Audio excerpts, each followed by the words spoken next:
Iran Israel దేశాల మధ్య నెలకొన్న యుద్ధ పరిస్థితిలో ఏపీ సర్కార్ అక్కడి తెలుగు ప్రజల కోసం ఒక కీలక ప్రకటన చేసింది. అక్కడ నివాసం ఉంటున్నటువంటి రాష్ట్ర ప్రజల్ని కాపాడేందుకు చర్యలు చేపట్టింది.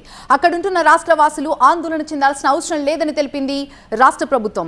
ఏపీ ఎన్ఆర్ఐ సాధికారిత వ్యవహారాల శాఖ 2 హెల్ప్ లైన్ నంబర్స్ ని అందుబాటులోకి తీసుకొచ్చింది. గల్ఫ్ దేశాల్లో ఉంటున్న స్టూడెంట్స్, ఎంప్లాయీస్, పర్యాటకులు సహా ఇతర పౌరులు ఆందోళన చెందవద్దని సూచించారు మంత్రి కొండపల్లి శ్రీనివాస్. సాధారణ పరిస్థితులు నెలకొనే వరకు సంయమనం పాటించాలని విజ్ఞప్తి చేశారు. ఆయా దేశాల్లో ఉన్న ఏపీ పౌరులు ఇండియన్ ఎంబసీలో పేర్లు నమోదు చేసుకోవాలని మంత్రి కొండపల్లి కోరారు.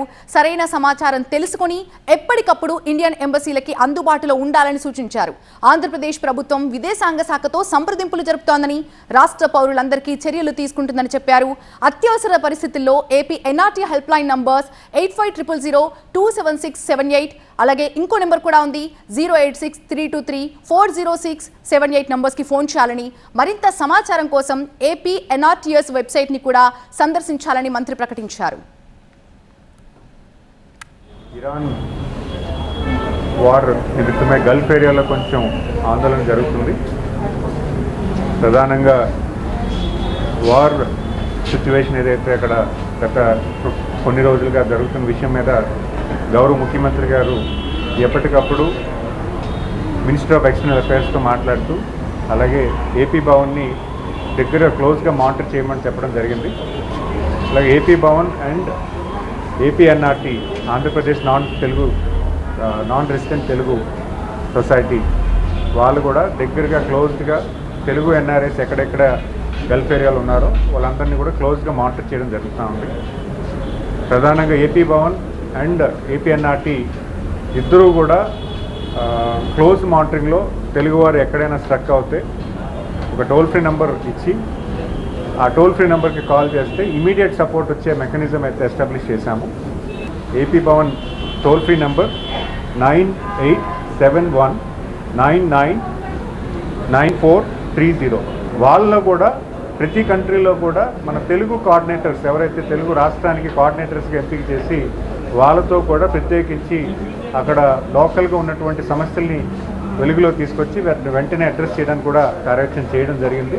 దానికి కూడా టోల్ ఫ్రీ నెంబర్ 086323400678.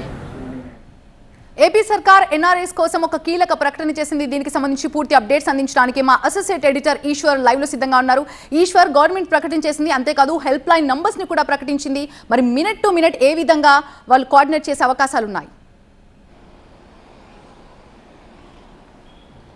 ప్రపంచంలో ఏ దేశంలో అయినా ఇట్లాంటి కెలామిటీస్ వచ్చినప్పటికీ, లేకపోతే ఇట్లాంటి యుద్ధాలు వస్తే ప్రధానంగా తెలుగు రాష్ట్రాల్లో అలజడి నెలకొంటున్న నేపథ్యం కనిపిస్తుంది. ఎందుకంటే తెలుగు ప్రజలు ప్రపంచం అంతా విస్తరించున్నారు. అనేక విద్య, ఉపాధి రంగాల్లో కావచ్చు, లేకపోతే ఐటీ, హెల్త్ సెక్టార్కి సంబంధించి ప్రపంచంలో అన్ని వైపులకి, ప్రపంచంలో అన్ని దేశాల్లో తెలుగు ప్రజల ఉనికి బలంగా ఉంది. కాబట్టి అక్కడ ఎలాంటి ఇబ్బందులు కలిగినా కూడా తెలుగు రాష్ట్రాల్లో అలజడి సాధారణంగా కనిపిస్తూ ఉంటుంది. సో ఈ నేపథ్యంలో ఆంధ్రప్రదేశ్ రాష్ట్ర ప్రభుత్వం కూడా అప్రమత్తమైంది. ఎందుకంటే గల్ఫ్లో ప్రస్తుతం పరిస్థితి చాలా సెన్సిటివ్గా మారుతుంది. ప్రతి క్షణానికి అక్కడ పరిస్థితులు మారుతున్నాయి. చాలా సున్నితమైన ఇష్యూగా మారడంతో ఆంధ్రప్రదేశ్ ప్రభుత్వం కూడా పూర్తి స్థాయిలో అలర్ట్ అయింది. దానికి సంబంధించి అక్కడ ఎలాంటి ఇబ్బంది రాకుండా అక్కడ ఎన్ఆర్టీ, అక్కడ ఉన్న నాన్ రెసిడెంట్ సొసైటీస్ అన్నింటినీ యాక్టివేట్ చేసింది. వాళ్ళకి సంబంధించి హెల్ప్ లైన్ నెంబర్స్ని ఏర్పాటు చేసింది. తగిన జాగ్రత్తలు తీసుకోమని చెప్పే ప్రయత్నం చేస్తుంది. వాళ్ళ పాస్పోర్ట్ని, వీసాని దగ్గర ఉంచుకోవాలి. వాళ్ళ రెసిడెన్స్ సర్టిఫికేట్ కావచ్చు, లేకపోతే మిగతా అధికారిక సర్టిఫికేట్లన్నీ దగ్గరగా ఉంచాలి. అదే సమయంలో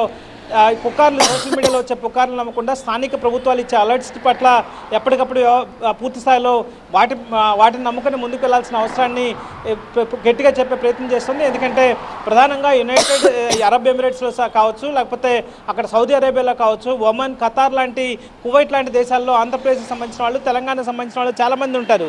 సో ఆ ప్రాంతాల్లో నేరుగా యుద్ధం అయితే అక్కడ లేదు, కానీ అక్కడ అమెరికాకు సంబంధించిన ఈ ఎయిర్ బేస్లు ఉన్నాయి. అలాగే కొన్ని ప్రాంతాల్లో వాళ్ళ సైన్యానికి సంబంధించిన క్యాంపులు ఉన్నాయి.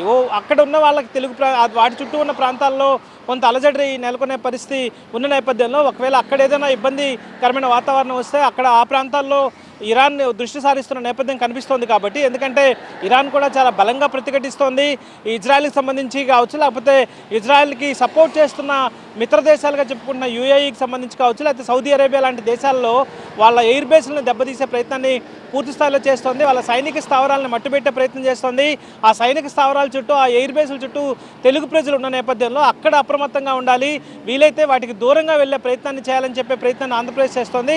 వాళ్ళకి సంబంధించి 2 ల్యాండ్లైన్ నెంబర్లు, వాటికి సంబంధించిన టోల్ ఫ్రీ నెంబర్స్ని కూడా ఇచ్చింది. ఒకవేళ ఏదైనా ఇబ్బందికరమైన వాతావరణం వస్తే అక్కడ ప్రభుత్వాలతో మాట్లాడి ఖచ్చితంగా వాళ్ళని తిరిగి ఇక్కడికి తీసుకొచ్చే ప్రయత్నాన్ని కూడా చేస్తుంది. ప్రధానమంత్రి కూడా యుఏఈ ప్రధానితో కావచ్చు, అక్కడ స్థానికంగా ఉన్న గల్ఫ్ దేశాలతో మాట్లాడుతున్న నేపథ్యం రాత్రి మనకు కనిపించింది. అక్కడ భారతీయుల భద్రతకి తీసుకుంటున్న జాగ్రత్తల పట్ల వాళ్ళ కృతజ్ఞతలు చెప్తూనే మరొకవైపు శాంతియుతంగా వ్యవహరించాల్సిన అవసరాన్ని ప్రధాని చెప్తూనే భద్రతకు సంబంధించి, ప్రధానంగా పౌరుల భద్రతకు సంబంధించి చాలా సున్నితంగా వ్యవహరించాల్సిన అవసరం ఉందని చెప్పే ప్రయత్నాన్ని చేస్తున్న నేపథ్యం కాబట్టి ఆంధ్రప్రదేశ్ రాష్ట్ర ప్రభుత్వం కావచ్చు, లేకపోతే తెలంగాణ ప్రభుత్వాలు పూర్తి స్థాయిలో అక్కడున్న ప్రజలకి కొంత భరోసా కల్పించే ప్రయత్నం చేస్తున్నారు. అదే సమయంలో ట్రాన్సిట్ హబ్స్ కావచ్చు, ఎందుకంటే అటు సైడ్ అమెరికాకు సంబంధించి కావచ్చు, ఆస్ట్రేలియాకి సంబంధించి, లేకపోతే మిడిల్ ఈస్ట్కి సంబంధించిన ప్రాంతాలకు వెళ్ళాలంటే ఆ ప్రధానమైన కనెక్టివిటీకి సంబంధించిన ప్రాంతాలు అవే కాబట్టి వాటిలో అక్కడ ప్రస్తుతం ఎయిర్ స్పేస్ క్లోజర్లో ఉంది కాబట్టి అదొక సమస్యగా మారింది.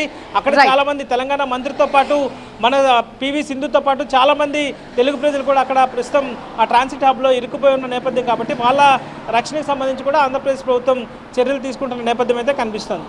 Right, thank you Eshwar.